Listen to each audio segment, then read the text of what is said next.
Assalamualaikum warahmatullahi wabarakatuh. Di video ini akan menjelaskan materi mengenai rekonsiliasi bank, mata kuliah akuntansi lanjutan pertemuan minggu kedua. Nah, sebelum kita masuk ke rekonsiliasi bank, ini saya mau menjelaskan dulu sedikit informasi mengenai rekening bank dan rekening koran. Oke.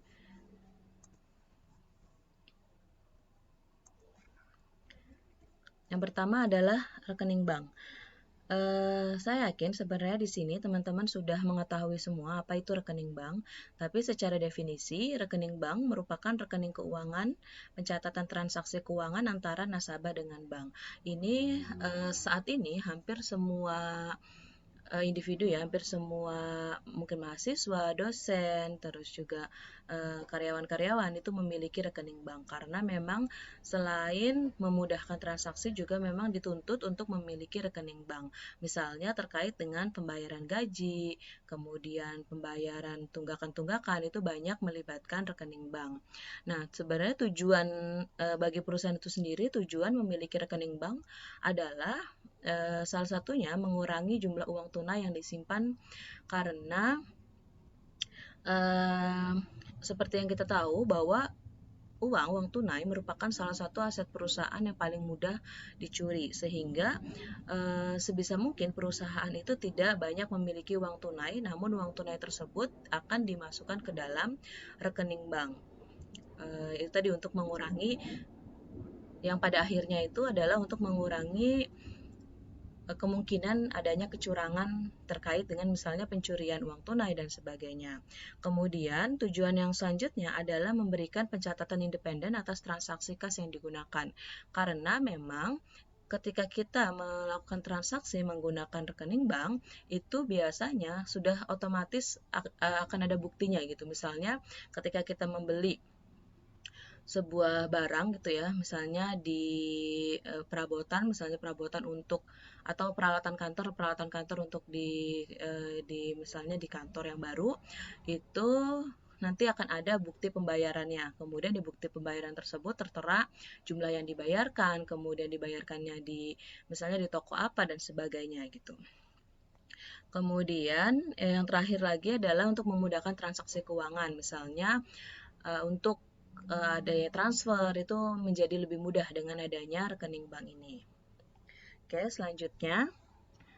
Oh ya, untuk di Indonesia itu sendiri rekening bank bank yang bisa digunakan oleh masyarakat itu sudah cukup banyak ya. Ada misalnya Bank Mandiri, Bank BCA, BNI dan sebagainya gitu nih, sangat banyak dan sudah sering kita temui gitu di kehidupan sehari-hari, dan saya yakin kalian pasti mengetahui atau bahkan mungkin banyak di antara kalian yang memiliki rekening bank itu lebih dari satu. Pun juga di perusahaan, biasanya perusahaan itu memiliki rekening bank lebih dari satu bank itu, bisa Mandiri, BCA, BNI dan sebagainya. Kemudian, ketika kita berbicara mengenai rekening bank, maka kita tidak terlepas dengan adanya rekening koran atau sering disebut dengan bank statement. Nah, secara definisi, rekening koran merupakan rangkuman seluruh transaksi dalam rekening bank. Secara sederhana, ketika kalian, misalnya kan kalau kalian memiliki rekening bank, saat ini ada fasilitas namanya m-banking ya, bisa m-banking, internet banking, SMS banking dan sebagainya. Nah, yang paling sering digunakan untuk individu biasanya adalah menggunakan m-banking, yaitu karena bisa digunakan secara menggunakan handphone gitu, jadi lebih mudah. Nah, untuk melihat rekening koran itu bisa juga nih dari m-banking. Jadi kalian bisa lihat dari mutasinya. Nah, mutasi yang ada di m-banking tersebut bisa merupakan bisa dikatakan juga rekening koran. Cuma memang kalau di m-banking kita melihat mutasi bank kita itu terbatas waktunya ya, biasanya mungkin hanya 1 minggu terakhir gitu, transaksi 1 minggu terakhir atau untuk periode-periode tertentu, tapi tidak banyak gitu, periodenya tidak bisa dari awal bulan sampai akhir bulan. Nah, kalau misalnya kita memiliki rekening bank dan kita ingin tahu rekening korannya, itu kita bisa datang ke bank untuk cetak di buku tabungan kita, itu nanti akan terlihat ada transaksi-transaksi apa saja yang sudah dilakukan dalam 1 bulan terakhir. Nah, kalau untuk di perusahaan, perusahaan itu biasanya karena untuk tujuan bisnis, rekening koran ini sering dikirimkan nih oleh banknya. Jadi udah langganan gitu, sudah langganan yang mana bank itu nantinya akan mengirimkan rekening koran bank yang dimiliki oleh perusahaan tersebut setiap periode tertentu, misalnya setiap per 31 Desember. Karena secara umum di Indonesia perusahaan-perusahaan itu membuat laporan keuangannya per 31 Desember. Jadi nanti bank bisa mengirimkan rekening korannya itu bisa berupa hard copy, jadi berupa print-printan gitu, bisa juga berupa soft copy yang dikirimkan nanti melalui email perusahaan. Nah, ini tergantung perusahaan dan kesepakatan antara perusahaan dan banknya ingin dikirimkan seperti apa. Dan biasanya kalau untuk perusahaan itu jangka waktunya lebih panjang nih, misalnya dalam jangka waktu 1 tahun gitu, dari 1 Januari 2020 misalnya sampai dengan 31 Desember 2020 itu bisa di print semua oleh bank kemudian dikirimkan kepada perusahaan. Nah, yang perlu diketahui juga bahwa saldo rekening bank dalam pencatatan bank itu merupakan kewajiban. Sehingga rekening nasabah memiliki saldo kredit dalam pencatatan bank. Kalau kalian perhatikan ketika kalian misalnya buka m-banking kalian misalnya ya, buka m-banking kalian, ketika kalian memiliki penambahan uang, misalnya kalian menyetorkan uang 5 juta nih ke dalam rekening kalian. Nah, itu posisinya yang bertambah itu adalah di kredit, bukan di debit. Padahal yang kita pelajari di akuntansi itu kan ketika uang kas bertambah, posisinya harusnya bertambahnya di debit ya, kalau kas bertambah itu di debit. Nah, tapi kalau misalnya untuk yang rekening bank ini, kenapa dia itu ketika saldo kita bertambah, di bank kita bertambah, posisinya di kredit? Karena kita melihatnya itu dari sudut pandang perusahaan. Jadi yang mencatat transaksi kita itu adalah sudut pandangnya adalah sudut pandang bank. Karena yang mencatat transaksi kita di bank itu adalah bank itu sendiri. Jadi ketika uang kas kita bertambah, misalnya kita menyetorkan uang ke bank, taruhlah misalnya bank BCA sebesar 5 juta. Maka bank BCA ini akan mencatat transaksi kita yang 5 juta itu bertambahnya di kredit. Kenapa di kredit? Di sini dijelaskan bahwa uang yang kita setorkan ke bank itu merupakan kewajiban. Karena suatu saat bank itu harus mengembalikan uang tersebut kan. Makanya ketika ada uang kas bertambah, kewajiban perusahaan itu bertambah. Ingat ya, kewajiban itu bertambah. Kalian perlu ingat saldo normal kewajiban atau utang. Ketika utang itu bertambah, maka posisinya akan ada di kredit. Jadi kalau misalnya ada penambahan atau setoran dari nasabah, maka bank itu akan mencatat kewajibannya bertambah di kredit gitu sebesar jumlah uang yang akan disetorkan. Pun juga sebaliknya nih, ketika saldo kalian berkurang, maka posisinya itu akan berkurang di debit gitu, karena melihatnya dari sudut pandang bank. Jadi kalau kita melihat rekening koran itu, kalian posisikan diri kalian itu sebagai bank gitu. Jadi pencatatannya berdasarkan sudut pandang bank. Oke, di sini rekening koran disiapkan dari sudut pandang bank yang tadi. Jika saldo nasabah bertambah, maka ada di posisi kredit karena merupakan kewajiban bagi bank yang nantinya uang tersebut harus dikembalikan kepada nasabahnya gitu. Pun juga sebaliknya nih, jika saldo nasabah berkurang, maka ada di posisi debit karena kewajiban bank itu sudah berkurang gitu, karena sudah digunakan atau misalnya sudah diambil oleh nasabah tersebut. Oke. Kemudian ini adalah contoh rekening koran, atau bisa juga dilihat ini dari kalau dilihat dari tampilannya ini seperti dari internet banking. Ini bisa dilihat ketika ada misalnya tanggal 20 Februari ada biaya sewa nih. Jadi perusahaan membayar biaya sewa bodyguard sebesar 175 juta. Kalau kalian lihat ini mutasinya di debit karena yang tadi uang nasabah itu sudah berkurang sehingga kewajiban banknya itu sudah berkurang. Maka ketika kewajiban berkurang atau utang berkurang, posisinya ada di debit. Oke, dan sebagainya. Oke, kemudian selanjutnya ini adalah sebelum kita masuk ke rekonsiliasi bank, saya mau bahas dulu kenapa sih diperlukan rekonsiliasi bank itu. Apa sih sebenarnya rekonsiliasi bank itu?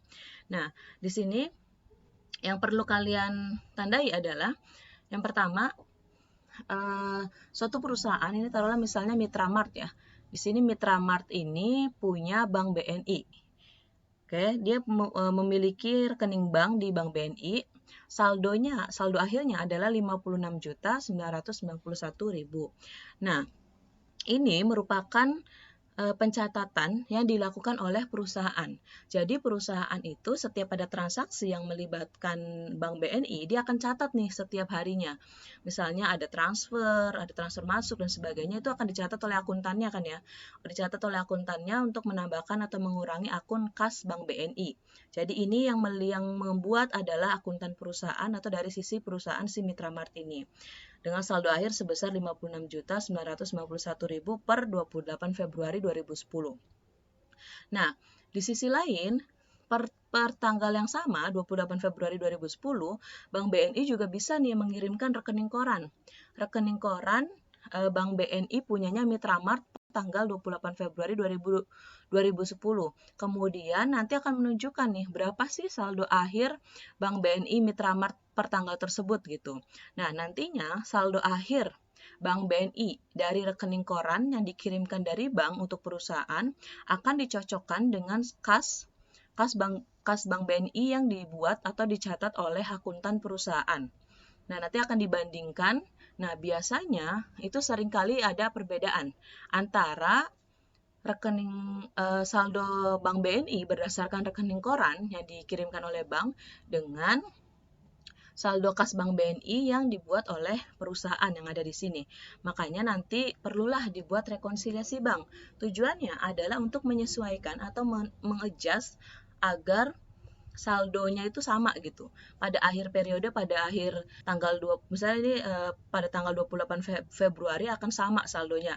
Misalnya yang benar ternyata 56.991.000, ini akan sama jumlahnya dengan yang ada di rekening koran karena memang seringkali terjadi perbedaan. Nanti akan kita bahas kenapa sih bisa muncul perbedaan antara yang ada di rekening koran dan yang ada di pencatatan perusahaan. Seperti itu. Jadi yang perlu dipahami dulu di sini ada dua sisi ya.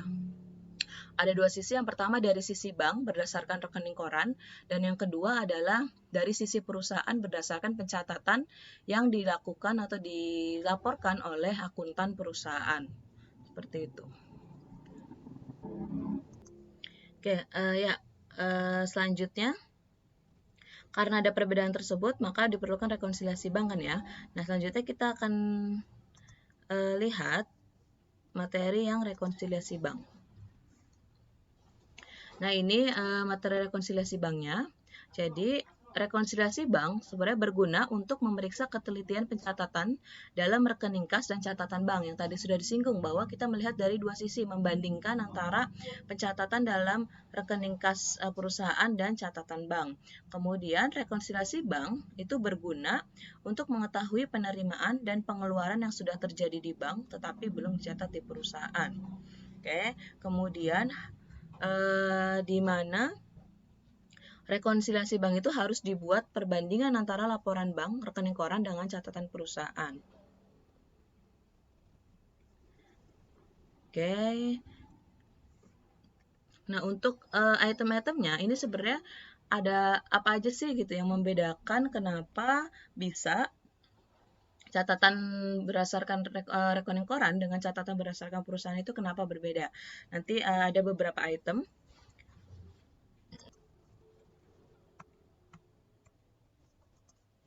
Oke. Nah, ini merupakan hal-hal yang menimbulkan perbedaan antara rekening koran dengan pencatatan kas yang dilakukan oleh perusahaan. Yaitu ada 4 elemen yang menyebabkan perbedaan tersebut. Yang pertama adalah elemen-elemen yang oleh perusahaan sudah dicatat sebagai penerimaan uang, tetapi bank belum catat nih. Jadi belum menambahkan saldo bank. Jadi perusahaan itu sudah mencatat penerimaan uangnya, jadi ada uang masuk dan udah dicatat oleh akuntan perusahaan nih, tapi sama banknya ini belum dicatat, belum menambahkan saldo bank. Oke, nah dari elemen-elemen ini terdiri dari ada 3 nih. Yang pertama, setoran yang dikirimkan ke bank pada akhir bulan tetapi belum diterima oleh bank sampai bulan berikutnya atau sering disebut deposit in transit. Jadi yang pertama itu adalah deposit in transit. Jadi misalnya gini, misalnya misalnya perusahaan melakukan penyetoran di akhir periode, misalnya di tanggal 31 Desember. Nah, kemudian si perusahaan ini sudah mencatat nih adanya penyetoran tersebut gitu.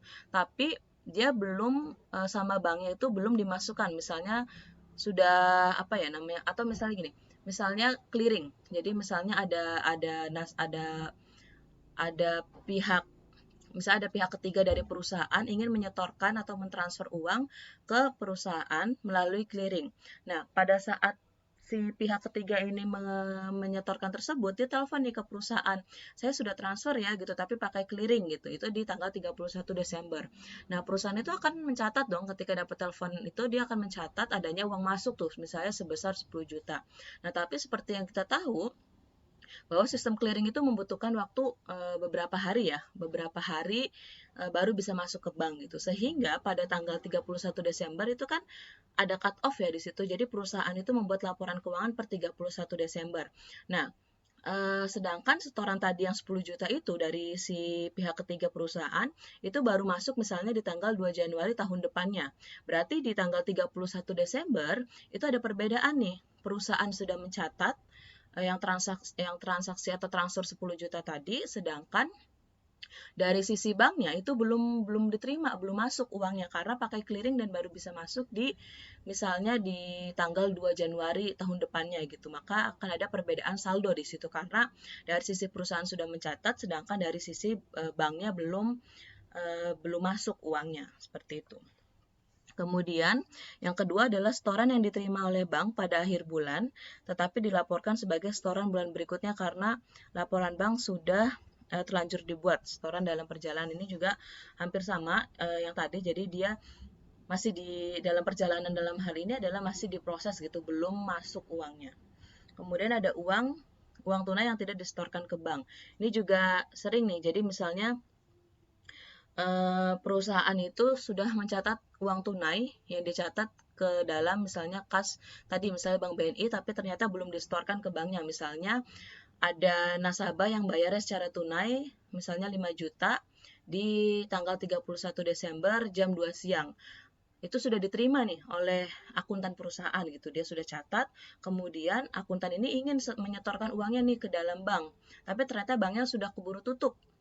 Dan pada saat itu terjadi cut off sehingga uang tersebut belum sempat disetorkan ke bank. Padahal dia udah catat uangnya udah diterima gitu oleh si akuntan, maka nantinya akan ada perbedaan antara pencatatan perusahaan dengan rekonsiliasi atau saldo berdasarkan banknya.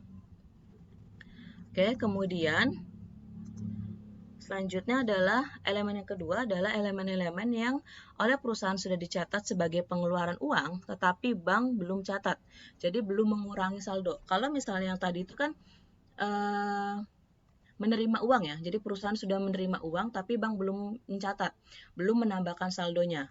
Kalau yang kedua adalah perusahaan sudah mencatat adanya pengeluaran uang, tapi bank belum mencatat dan saldonya belum berkurang.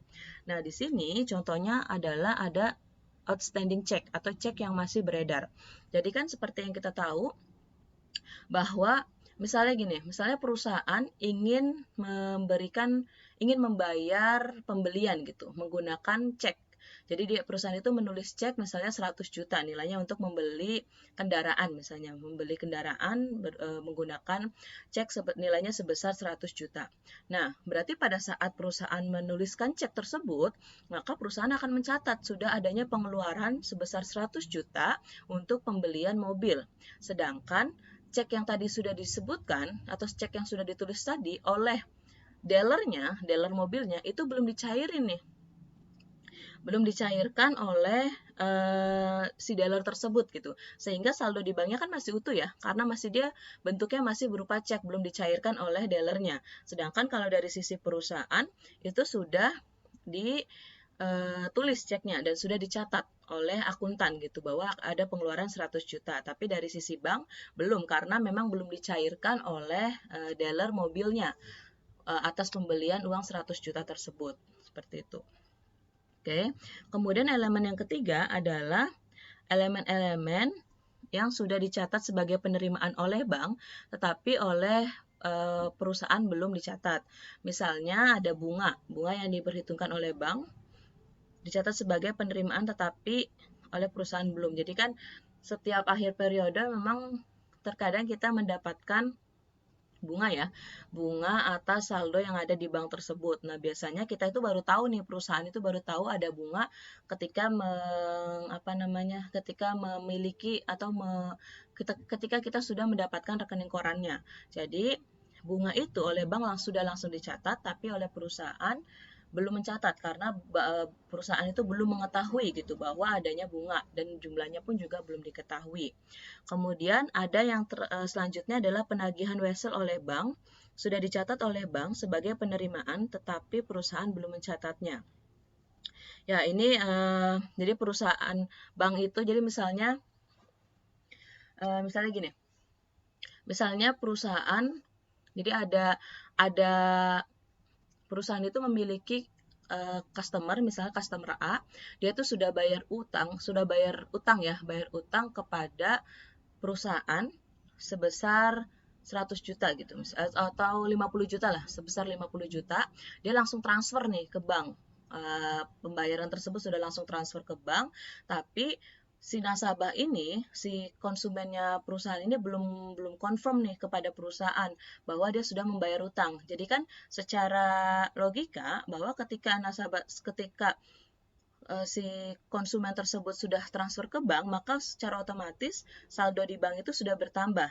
Tapi oleh perusahaan, berdasarkan pencatatan perusahaan, akuntan ini belum menyatat nih penambahannya karena belum dikonfirmasi oleh konsumen tersebut gitu. Sehingga nanti akan ada perbedaan antara yang ada di bank dan yang ada di perusahaan gitu. Oke, selanjutnya adalah elemen-elemen yang sudah dicatat oleh bank sebagai pengeluaran tetapi belum dicatat oleh perusahaan atau mengurangi saldo perusahaan. Misalnya ada cek dari langganan yang ditolak oleh bank karena kosong atau disebut juga cek kosong tapi belum dicatat oleh perusahaan. Nah, cek kosong di sini maksudnya adalah gini. Jadi misalnya ada Bapak Ahmad itu sebagai pelanggannya perusahaan A. Nah, Bapak Ahmad ini dia bayar utang nih ke perusahaan A dengan memberikan cek. Jadi Pak Ahmad ini ngasih cek ke perusahaan A sebesar taruhlah misalnya 20 juta. Nah, pada saat perusahaan A ini menerima cek dari pembayaran Pak Ahmad tadi, cek yang dari Pak Ahmad sebesar 20 juta, maka pada saat itu perusahaan A itu akan mencatat cek tersebut ya, akan mencatat adanya pelunasan piutang dari Pak Ahmad sebesar 20 juta. Nah, tapi besoknya misalnya ketika cek tersebut dicairkan oleh perusahaan A, ternyata nggak cukup nih saldonya Pak Ahmad itu di banknya nggak cukup dana gitu, kurang duitnya sehingga ditolak oleh bank. Jadi bank itu nggak bisa mencairkan cek tersebut. Padahal perusahaan A itu kan tadi udah mencatat ya adanya uang masuk sebesar 20 juta. Tapi ternyata ketika dicairkan saldonya Pak Ahmad itu nggak cukup sehingga ditolak oleh bank. Jadi yang 20 juta itu tidak bisa masuk uangnya itu tidak bisa diterima oleh perusahaan A karena nggak ada dananya sehingga nanti akan mengurangi saldo perusahaan. Kemudian ada juga bunga yang memang belum dicatat oleh perusahaan karena adanya overdraft sehingga nanti akan mengurangi saldo perusahaan. Kemudian ada juga biaya jasa bank atau biaya administrasi bank ini udah pasti akan mengurangi saldo berdasarkan perusahaan karena kalau misalnya biaya jasa bank ini biasanya sudah otomatis di banknya perusahaan, di rekening bank itu udah langsung ketarik otomatis gitu. Kalau kalian lihat juga ada biasanya di setiap akhir bulan itu nanti pasti ada pemotongan biaya administrasi bank seperti itu. Nah, dari keempat hal tersebut, dari keempat elemen itu nantinya akan merupakan hal-hal yang menyebabkan adanya perbedaan saldo kas menurut laporan bank dan saldo kas menurut pencatatan perusahaan. Oke, dari yang maksudnya dari yang penjelasan itu, ini saya rangkum di sini. Oke. Jadi ini juga merupakan bentuk dari rekonsiliasi bank ya. Jadi nanti kalian ini bisa sebenarnya menyamping. Jadi ada dua bagian seperti ini, yang bagian kiri dan bagian kanan. Bisa juga ke bawah. Jadi nanti yang saldo kas menurut perusahaannya ada di bawah sini. Tapi menurut saya lebih mudah menggunakan perbandingan seperti ini. Jadi ada dua kolom, yang sebelah kiri untuk menurut bank, yang sebelah kanan untuk menurut perusahaan. Kalau untuk yang ke bawah, yang format ke bawah itu bisa dilihat di halaman 9 di buku kalian, atau di buku kita juga memang menggunakan format yang ke bawah, tapi kalian boleh pakai yang seperti ini, boleh juga pakai yang ada di buku. Itu ada di halaman, mulai dari halaman 9 sampai dengan halaman berapa nih? Sampai dengan halaman 12. Oke, jadi di sini ringkasannya adalah yang pertama, ada saldo kas menurut bank dan saldo kas menurut perusahaan. Jadi ini nanti kalian tuliskan berapa saldo kas menurut bank atau berdasarkan rekening koran. Jadi yang ada di rekening koran, saldo akhirnya kalian tuliskan di sini. Dan di sini adalah saldo kas akhir menurut perusahaan. Jadi yang ada di neraca kalian tuliskan di sini. Kemudian ini saldo kas di bank ya, maksudnya. Kas di bank. Oke. Kemudian, nah, yang tadi berdasarkan item-item yang tadi sudah dijelaskan, ada beberapa item yang menambahkan di bank dan mengurangi di bank. Yang menambahkan di bank adalah deposit in transit, itu setoran dalam perjalanan, biasanya akan langsung menambahkan saldo kas menurut bank.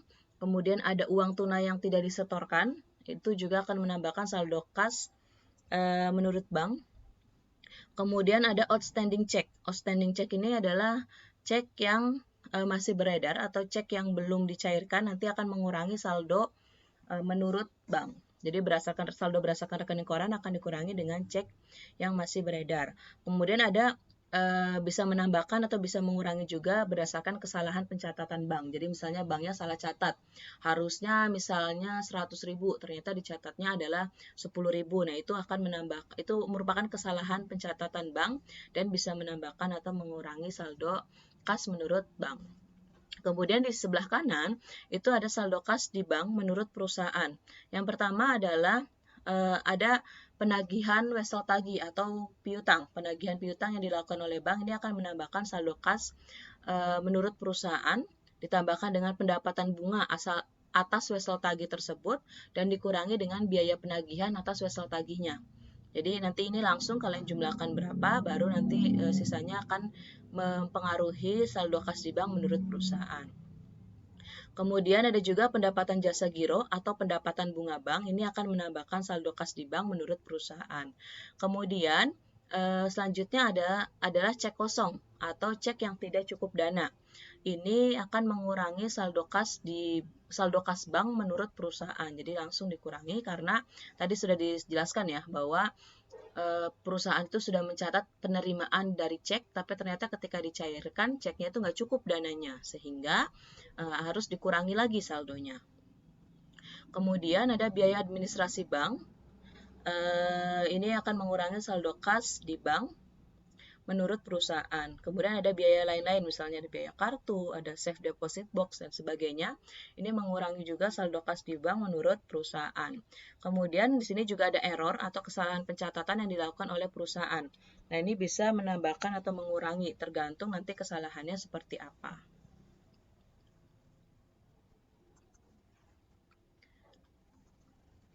Oke, selanjutnya kita lihat contohnya ya.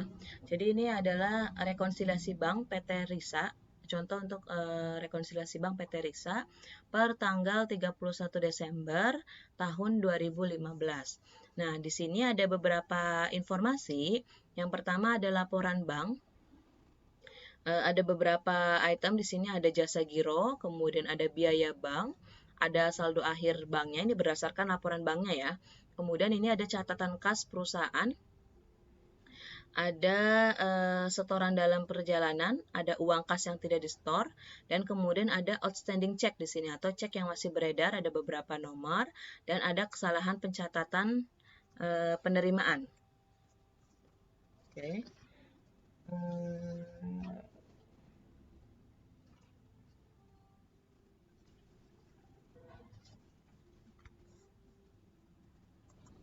Selain itu juga di sini diketahui informasi bahwa ada saldo akhir kas di bank menurut perusahaan adalah Rp6.440.000. Nah, kita langsung lihat dulu. Jadi di sini yang pertama kalian cari adalah saldo yang pertama adalah saldo akhir berdasarkan bank dan saldo akhir berdasarkan perusahaan. Di sini diketahui ya bahwa saldo akhir berdasarkan banknya adalah Rp6.616.000 dan saldo akhir berdasarkan perusahaannya adalah Rp6.140.000. Oke. Kemudian kita langsung lihat aja dulu yang ini yang rekonsiliasi banknya. Nah, kalian lihat di sini ada saldo per laporan banknya Rp6.616.000 dan berdasarkan saldo perusahaan. Jadi yang sebelah kiri ini per bank, yang sebelah kanan adalah berdasarkan perusahaan. Yang sebelah per banknya ini Rp6.616.000 dan yang sebelah kanan Rp6.140.000 ini diperoleh dari, kita lihat ya, berdasarkan laporan bank saldo akhirnya Rp6.616.000 dan berdasarkan perusahaan Rp6.140.000. Jadi kalian tinggal pindahkan di sini Rp6.616.000 dan Rp6.140.000. Oke, kemudian kita lihat selanjutnya kita lihat di sini tadi baru saldo awal ya, saldo akhir berdasarkan bank dan saldo akhir berdasarkan perusahaan kita sudah catat. Kemudian kita lihat satu-satu nih itemnya. Yang pertama adalah adanya jasa giro sebesar Rp233.000. Kita lihat dulu di sini, jasa giro itu masuknya kemana sih? Kita lihat ada pendapatan jasa giro atau pendapatan bank, dia akan menambahkan saldo kas di bank menurut perusahaan. Berarti jasa giro yang Rp233.000 ini akan masuk, kita tambahkan ke bank di sini, yaitu pendapatan jasa giro sebesar Rp233.000. Oke, kemudian kita lihat yang kedua. Yang kedua adalah biaya bank. Nah, biaya bank ini merupakan biaya administrasi bank kan ya. Kita lihat lagi di sini. Untuk biaya bank, itu dia akan mengurangi saldo kas di bank menurut perusahaan. Yang ada di sebelah kanan ya. Berarti kita lihat di sini. Biaya banknya, di sini saldo kas yang berdasarkan perusahaannya akan dikurangi dengan biaya bank sebesar Rp160.000. Kemudian, item selanjutnya adalah ada setoran dalam perjalanan atau deposit in transit sebesar Rp1.800.000. Kita lihat deposit in transit itu dia akan menambahkan saldo kas menurut bank yang berdasarkan rekening koran. Di sini menambahkan di bank ya. Berarti kita lihat ada setoran dalam perjalanan sebesar Rp1.800.000 menambahkan saldo per laporan bank, yaitu Rp1.800.000. Kemudian selanjutnya kita lihat ada uang kas yang tidak di-store nih sebesar Rp400.000. Kita lihat lagi di sini, uang kas yang tidak di-store juga masuk ke menambahkan saldo kas menurut bank, yaitu tadi sebesar jumlahnya Rp400.000. Makanya di sini uang kas yang tidak di-store-nya akan menambahkan Rp400.000 per menambah saldo per laporan bank. Oke, kemudian kita lihat lagi, selain tadi uang kas yang tidak di-store, itu ada cek yang beredar nih, cek yang masih beredar atau sering disebut outstanding check, yaitu ada 3 cek di sini. Ada nomor 0602, 0611, dan 0614. Nah, ini outstanding check, kita lihat. Outstanding check itu akan mengurangi saldo kas menurut bank, sehingga di rekonsiliasi banknya ini makanya dia akan mengurangi saldo per laporan bank atau saldo kas per rekening koran. Jadi di sini dia mengurangi nih. Ini kan ada tandanya ya, ditambah atau dikurangi. Oke. Kemudian yang terakhir adalah ada kesalahan pencatatan nih yang dilakukan oleh perusahaan. Jadi ini kan pencatatannya itu kita lihat ya di slide ke-9. Nah, perusahaan itu salah mencatat nih. Perusahaan menerima uang sebesar Rp1.012.000. Ternyata si akuntannya itu mencatatnya Rp1.021.000. Nah, seharusnya kan kalau misalnya penerimaan Rp1.012.000 ini, jurnal yang benar adalah kas pada piutang sebesar Rp1.012.000 kan, tapi ternyata akuntannya itu mencatatnya kas pada piutang sebesar Rp1.021.000. Oke, sehingga harusnya kas yang masuk itu Rp1.012.000, ternyata masuknya yang dicatat itu Rp1.021.000. Berarti kas yang masuk itu kegedean kan ya? Harusnya Rp1.012.000, ternyata yang masuk yang dicatat adalah Rp1.021.000. Berarti kelebihan Rp9.000 kan? Rp9.000 yang diperoleh dari Rp1.021.000 dikurangi dengan Rp1.012.000. Berarti perusahaan itu harus membalik nih. Karena kas yang dicatat itu kelebihan, berarti kasnya harus dikurangi lagi kan ya? Kasnya harus dikurangi lagi sebesar selisihnya, yaitu jurnalnya adalah piutang pada kas sebesar 9.000. Kalau kalian lihat untuk jurnal adjustment-nya, di sini kasnya berkurang nih, sebesar Rp9.000. Makanya untuk kesalahan pencatatan yang ini, kita catatnya adalah di mengurangi perusahaan, karena yang salah catat itu adalah perusahaan. Sehingga salah catat di sini mengurangi saldo kas di bank berdasarkan perusahaan sebesar Rp9.000. Oke, dari sini kita sudah masukkan semua ya item-item yang ini. Kemudian kita bisa jumlahkan. Tadi saldo per laporan banknya 6.616.000 ditambahkan dengan setoran dalam perjalanan dan uang kas yang tidak di-store, itu totalnya 2.200.000 sehingga menjadi 8.816.000. Kemudian ada beberapa outstanding check nih, sehingga dari 8.816.000 rupiah dikurangi lagi dengan outstanding check sebesar 2.612.000 rupiah. Ini total dari seluruh outstanding check, sehingga saldo kas yang benarnya menjadi 6.204.000 rupiah. Kemudian kita lihat juga berdasarkan saldo kas perusahaan. Saldo kas pada akhir periode adalah 6.140.000 rupiah. Kemudian ditambahkan dengan tadi ada pendapatan jasa giro sebesar 233.000 rupiah menjadi 6.373.000 rupiah.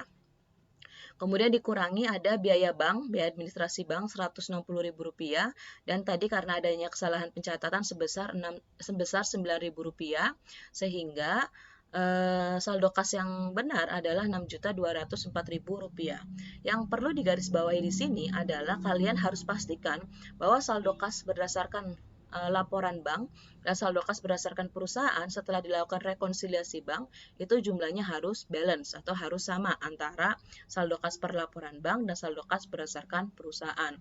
Di sini balance ya untuk PT Risa yaitu 6.204.000 dan untuk berdasarkan banknya 6.204.000 dan berdasarkan perusahaannya Rp6.204.000. Jadi harus balance. Oke. Kemudian setelah membuat rekonsiliasi bank, ini kita perlu juga nih menjurnal berdasarkan yang ada di perusahaan ya. Jadi yang perlu diingat, yang perlu dijurnal di dalam rekonsiliasi bank adalah yang penambahan atau pengurangan yang ada di sisi perusahaan. Kalau yang di sisi bank yang di sebelah kiri, ini kalian tidak perlu jurnal, karena ini nanti akan disesuaikan sendiri oleh banknya gitu. Sedangkan kalau yang di sebelah kanan ini perlu disesuaikan di buku perusahaannya sehingga perlu dilakukan jurnal. Di sini ada 3 penambahan ya. Penambahan yang pertama adalah berkaitan dengan pendapatan jasa giro, kemudian yang kedua adalah biaya bank, dan yang ketiga adalah kesalahan pencatatan. Kita lihat jurnalnya. Jurnal yang pertama adalah untuk mencatat pendapatan jasa giro, yaitu jurnalnya adalah kas pada pendapatan jasa giro karena perusahaan menerima pendapatan kan ya, berarti di debitnya kas, di kreditnya pendapatan sebesar Rp233.000. Jurnal kedua adalah untuk mencatat yang ini, biaya bank. Transaksi biaya bank sebesar Rp160.000, sehingga jurnalnya adalah beban umum atau bisa juga beban administrasi bank, tergantung perusahaan mau mencatat ke akun yang mana, atau bisa juga dicatat ke beban lain-lain pada kas sebesar Rp160.000.